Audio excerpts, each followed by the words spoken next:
Igihugu cya Uganda gituwe n'abaturage barenga miliyoni 48 muri uyu mwaka wa 2025.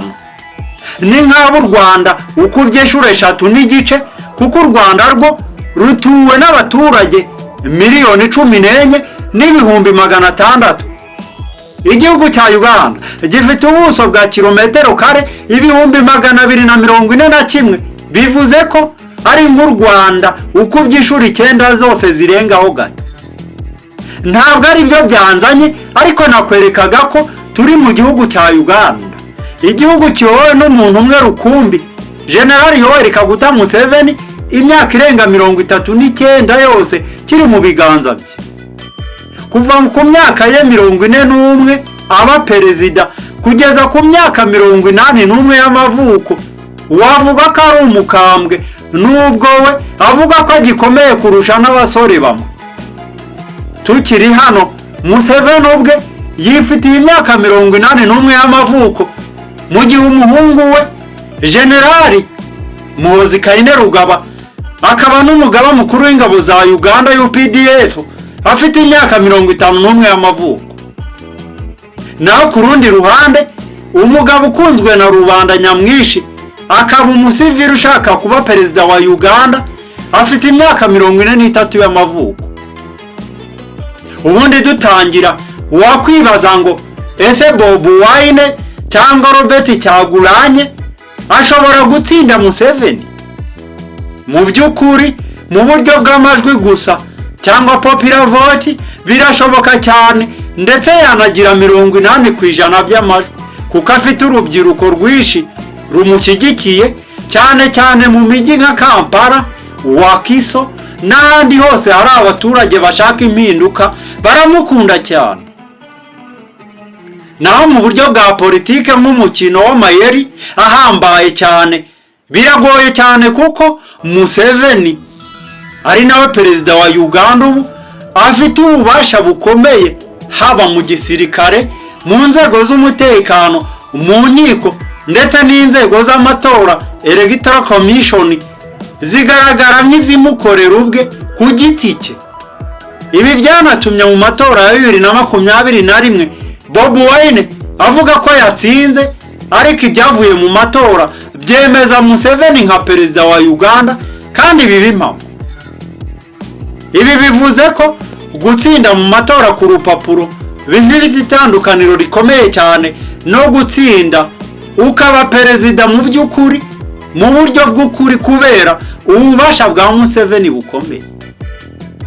Ese Bobi Wine nk'umuhanzi, umusivile, ashingira kukiyemeza guhangara perezida Museveni wafashe igihugu akagifata ku ruhembe rw'umuheto, akaba anafite umuhungu generali unayoboye igisirikare cy'igihugu? Ubundi Bobi Wine ashingira ku rubyiruko rwuzuye mu gihugu, kuko 80% by'abanya-Uganda bari munsi y'imyaka 35, kandi benshi muri bo nta kazi bafite, bifuza impinduka, bityo bari inyuma ya Robert Kyagulanyi uzwi cyane nka Bobi Wine. Uyu mugabo afite imbaraga zituruka ku bwamamare bwe mu muziki, indirimbo ze zahindutse intwaro ya politike, zikamwubakira urukundo mu bantu batari bake. Yiyumvamo ko ari intumwa yabo bose basizwe inyuma n'ubutegetsi bwa Museveni, cyane cyane abakene bo mu misozi ndetse no mu mijyi. Kuri we, kuba Museveni afite umuhungu nka Generali Muhoozi Kainerugaba ntibimutera ubwoba, ahubwo abona ari ikimenyetso cy'uko Museveni ashaka kuzenguruka igihugu nk'umurage wewe bwite, nk'umuryango. Wakwibaza ngo ninde uri inyuma ya Bobi Wine ubundi? Mu ijambo rimwe, ni abaturage basanzwe, kuko nibo bamushyigikira cyane, by'umwihariko urubyiruko. Ntaho ahuriye cyane n'ibihugu bikomeye nk'uko bamwe babivuga, kuko ubutegetsi bwa Museveni bufite imikoranire ikomeye na Leta Zunze Ubumwe za Amerika ndetse n'Uburayi. Gusa hari n'abanyapolitike bake bashaka impinduka, aho bamwe mu banyapolitike barwanya Museveni bagerageje kumushyigikira, ariko ntibyagira icyo bihindura cyane kuko ububasha bwabo bwabaye buke cyane. Abandi bari inyuma ya Bobi Wine ni diaspora y'abanya-Uganda, kuko abari hanze cyane cyane mu Burayi no muri Amerika bamutera inkunga yaba iy'amafaranga.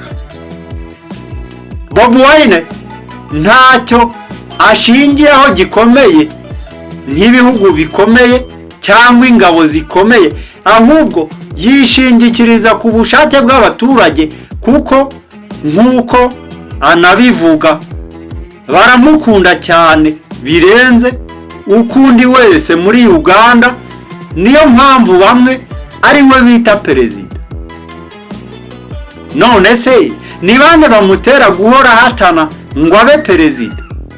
Aba nta bandi ni abantu cyane cyane urubyiruko, kuko n'ubundi usibye no kuba ruvuga ko agomba kuba perezida, runamwita His Excellency Bobi Wine, mbese rumufata nkaho ari perezida warwo, perezida wa Uganda. Aba baturage ubwabo rero bamuhaye icyizere nyuma yo kumubona nk'umunyapolitike avuye mu muziki uvugira rubanda, akinjira muri politike ndetse akanatorwa mu nteko ishinga amategeko. Bobi Wine yabonye ko umunyamuziki ashobora kuvuga nk'uko abandi banyapolitike batinyuka kuvuga, kandi agashimangirwa n'urukundo ayafitiwe n'abaturage. Bityo ntabwo ari abantu babimuhatiye, ahubwo ni urugendo rw'ubuzima rwatumye abona icyizere mu bantu. Wakwibaza ngo ese afite ubushobozi bwo kuyobora igihugu? Ku bijyanye na politike, uyu mugabo afite ibitekerezo by'ingenzi byo guhindura ibintu, aho avuga ku gucura ruswa, guha urubyiruko amahirwe no guha agaciro uburenganzira bwa muntu. Ku bijyanye n'ubunararibonye, ntabwo afite ubunararibonye bukomeye mu miyoborere nk'uko abayobozi benshi b'ibihugu baba bameze, bikaba ari n'ibintu abanzi be bamushinja cyane, bakavuga ko kuba yaravukiye mu bukene agakora umuziki bitamuha ubushobozi bwo kuyobora igihugu gikomeye nka Uganda. Naho kuri karisima cyangwa ubutware mu bantu, urukundo akunzwe mu bantu, Bobi Wine afite imbaraga zidasanzwe zo gukurura abantu no kubarebamo icyizere, akabaremamo icyizere ibintu bishobora guha igihugu umurongo mushya, ariko nanone bigomba kwiyongeraho ikipe ikomeye n'ubushobozi bwo gucunga ubutegetsi. Mu magambo make, afite ubushobozi bwo kuba intangiriro y'impinduka, ariko aracyakeneye ubunararibonye, ubushobozi n'inkunga ikomeye mvamahanga kugira ngo ayobore Uganda mu buryo buhamye. Ibi mbigarutseho mu gihe habura iminsi 112 gusa, kuko tariki 12 z'ukwezi kwa mbere 2026 igihugu cya Uganda mu majyaruguru y'u Rwanda kizaba kiri mu matora y'umukuru w'igihugu. Jemwaye ikaze uba ari ubwa mbere ugeze kuri uyu muyoboro, kandi subscribe ujye ubona ibiganiro byacu bishya. Ubaye ufite igitekerezo jya muri comment ucyandike, tuzageraho inkuru zacu z'ubutaha. Ubaye ukunda ibiganiro byacu kandi like, natwe turagukunda cyane. Reka dutangire. Inkuru itangira mu mujyi wuzuye akajagari wa Kampala, hari umwana wakuriye mu bukene muri ghetto, aho amahirwe asa naho atari kuri. Abandi bamwita Robert Kyagulanyi Setamu, ariko rubanda nyamwinshi rumuzi nka Bobi Wine, umuhanzi w'ijwi ryiza n'injyana ikunzwe na rubanda nyamwinshi, wahindutse umunyapolitike w'impinduka, umugabo wubatse umuryango, wahindutse ikimenyetso cy'igihugu cyose, umwana wo muri ghetto wahindutse perezida kuri bamwe. Iyi si inkuru y'indirimbo gusa, si inkuru ya politike gusa, ni inkuru y'ubuzima bwose, inkuru y'urugamba, amarira, urukundo no kudacika intege bya Robert Kyagulanyi uzwi cyane nka Bobi Wine. Ubundi Robert Kyagulanyi yavutse mu mwaka w'1982 mu gihe Uganda yari ifite ibikomere by'intambara n'impinduka z'ubutegetsi bushya bwa Yoweri Kaguta Museveni. Yakuriye muri ghetto yahitwa Kamwokia, aho amazu yari mato, ubukene ari bwinshi, ariko indoto ze zari nyinshi cyane. Nk'umwana yakundaga ibikoresho bya muzika byoroheje, akumva amajwi atandukanye mu muhanda, akabihuza, akabyina. Abandi bana bamufataga nk'uwari uzi gucuranga no kuririmba, nubwo nta bikoresho bikomeye yari afite. Ubuzima bw'ishuri bwari bugoye, ariko Robert ntiyigeze acika intege. Yize ahantu henshi, harimo na Makerere University, aho yaje kwiga performing art. Mu mutima we yahoraga afite indoto imwe, kuzaba umuntu uzwi, ariko nanone utibagirwa aho yavuye n'aho avuka. Turi mu ntangiriro z'umwaka wa 2000 ubwo Bobi Wine yinjiye muri muzika y'injyana ya dancehall na afrobeat. Indirimbo ze zarimo insanganyamatsiko z'ubuzima bwa buri munsi, ubukene, kwishimisha, ariko nanone no kuvuga ku ngorane abaturage bahuraga nazo. Indirimbo nka Akagoma, Kiwani na Mr. Katara zamugize izina rikomeye muri Uganda ndetse no mu bihugu bituranye harimo n'u Rwanda. Bamwe mu bamwitaga umubanda wa Kabaka, bivuze umwana wa Kabaka cyangwa umwana w'umwami Kabaka, ariko mu by'ukuri yari umwana w'abaturage. Indirimbo ze ntizari izo gucurangwa muri karabu gusa, ahubwo zari izo gucurangwa mu mitima y'abantu. Mu bitaramo bye abantu basaga n'abahumeka umwuka mushya. Yari umuhanzi, ariko nanone yari umuvugizi. Nyuma y'imyaka mike, Bobi Wine yatangiye guhindura umuziki we intwaro yo kuvuga ukuri, aho mu ndirimbo nka Situka na Freedom zasabaga abaturage guhaguruka bakarwanya akarengane no gusaba uburenganzira bwabo.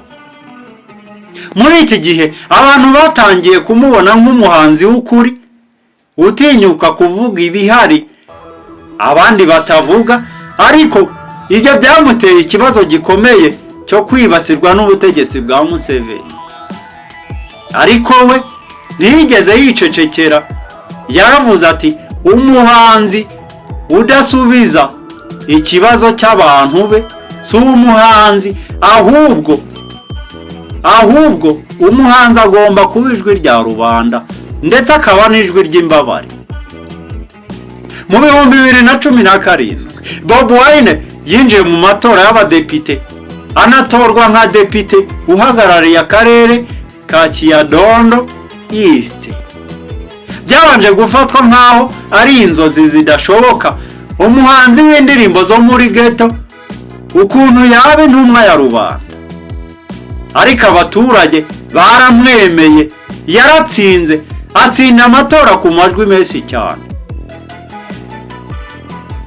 Kuva uwo munsi Bobi Wine ntiyari umuhanzi gusa, ahubwo yari umunyapolitike, intwari y'urubyiruko, umuntu uharanira imbaraga n'ububasha bya rubanda. Hagati y'indirimbo n'imyigaragambyo, hagati y'urubyiruko rw'abaturage n'igitutu cya leta, Bobi Wine yabaye ikimenyetso cy'impinduka. Aho mu 2020 Bobi Wine yatangaje ko aziyamamariza kuba perezida wa Repubulika ya Uganda, agasimbura perezida Museveni. Aya magambo ye yanyuze imitima y'abantu, aho yagiraga ati, ndi umwana wo muri ghetto ariko ndashaka kuyobora igihugu cyacu, rubanda nibo bafite imbaraga. Ubukangurambaga bwe bwari bwuzuye urubyiruko, indirimbo, amajwi y'imbuga nkoranyambaga n'ijwi ry'impinduka. Ariko inzira ntiyari yoroshye, yarafashwe kenshi, yakubiswe kenshi, imodoka ye iraraswa, bamwe mu barwanashyaka be baricwa. Ariko ibi byose ntibyigeze bimuca intege, yari azi ko urugamba rw'impinduka rutagendwa mu mahoro gusa. Nyuma y'urugamba rwa politike hari ubuzima bw'imbere mu rugo, aho umugore we Barbie Itungo Kyagulanyi yamubereye inkunga ikomeye. Mu gihe Bobi Wine yafungwaga cyangwa akubitwa cyangwa ashinjwa ibinyoma, Barbie yahagararaga nk'ijwi ry'umuryango wabo. Abana babo babaye icyizere cye mu maso y'umuryango we. Bobi Wine yabonaga imbaraga zo gukomeza urugamba. Yigeze gutabwa muri yombi mu buryo bwa rubanda, bikagaragara nk'uburyo bwo kumutesha agaciro, ariko ibyo byamwubakiye ikuzo kurusha ibindi byose byabayeho. Kuva icyo gihe Bobi Wine yabaye ikimenyetso cyo kudacika intege, kandi ikimenyetso cy'uko rubanda rutinya gusa igihe rutarahaguruka. Inkuru ya Bobi Wine ntirangirira muri Uganda gusa. Abanyamakuru mpuzamahanga, abanyapolitike b'isi yose n'imiryango iharanira uburenganzira bwa muntu batangiye kumuvuga. Yiswe Ghetto President, ariko anahinduka Global Icon of Freedom. Indirimbo ze zacuranzwe ku rwego mpuzamahanga, imbwirwaruhame ze zigaragara kuri televiziyo nkuru, yaba igihugu cye cya Uganda ndetse n'ibihugu byo mu mahanga. Abantu bamwe bamubonaga nk'intwari, umuntu uharanira impinduka. Abandi bamushinjaga kuba atiteguye kuba perezida wa Uganda, bakavuga ko ari umuhanzi kurusha umunyapolitike. Ariko ntawashidikanya ko yari yahinduye amateka, yahagurukije urubyiruko, atanga icyizere, kandi yerekana ko umuntu wakuriye muri ghetto ashobora guharanira kuyobora igihugu. Nyuma y'amatora ya 2021, nubwo atabashije gutsinda Perezida Museveni, Bobi Wine yahinduye politika ya Uganda burundu. Yerekanye ko abaturage bafite ijwi, ko urubyiruko rufite imbaraga. Noneho wakwibaza ngo ese azongera kwiyamamaza? Ese azabasha kugera ku ntebe y'icyubahiro iruta izindi yo kuba perezida wa Repubulika ya Uganda? Ibyo bizagaragazwa n'igihe, ariko nk'uko ubwe ajya byivugira ati, ibi si ibyerekeye Bobi Wine gusa, ni ibyerekeye abaturage ba Uganda, rubanda nibo bafite imbaraga. Genda ifurije guhaha no kuronka. Imana y'amahoro n'imigisha ikomeze ibane namwe, ibahe kurambira kubona ibyiza, impano iruta izindi n'ubuzima. Bye bye, naho mu biganiro byacu by'ubutaha.